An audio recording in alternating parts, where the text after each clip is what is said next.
আসসালামু আলাইকুম। কেমন আছেন সবাই?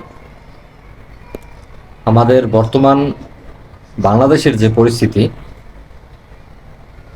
এমন পরিস্থিতি যদি আরো ২-৪ বছর থাকে, আপনি একটা জিনিস চিন্তা করেন, এই দেশের সাধারণ মানুষ যারা মধ্যবিত্ত, অল্প আয়ের লোক, তারা কিভাবে বাঁচবে? যেভাবে প্রতিদিন দ্রব্যমূল্যের দাম ঊর্ধ্বগতি হচ্ছে, আসলে সাধারণ মানুষের বাঁচার উপায় নেই। এদেশের প্রশাসন বলেন, সরকার বলেন, এরা যদি বাজার মনিটরিং না করে, তাহলে দেশের সাধারণ মানুষ হয়তো এক সময় না খেয়ে মারা যাবে। আগের দিনে তো মানুষ আটা গোটা কচু গোটাও খেয়ে মানুষ বেঁচে ছিল, কিন্তু এখন যে পরিস্থিতি, আটা গোটা কচু গোটাও হয়তো এক সময় পাবে না।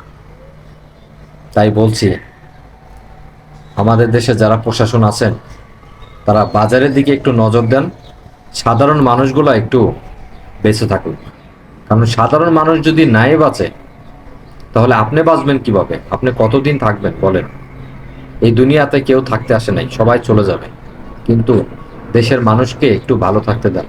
আপনাদেরকে জনগণ ভোট দিয়ে ক্ষমতায় এনেছে শুধু টাকা পয়সার জন্য না, একটু শান্তিতে এই দেশে বসবাস করার জন্য।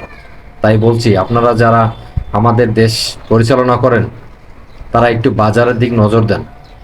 আমাদের সাধারণ যে জনগণ আছে, এদের অবস্থান একটু দেখেন, তাহলে হয়তো দেশটা আরো ভালোর দিকে এগোবে।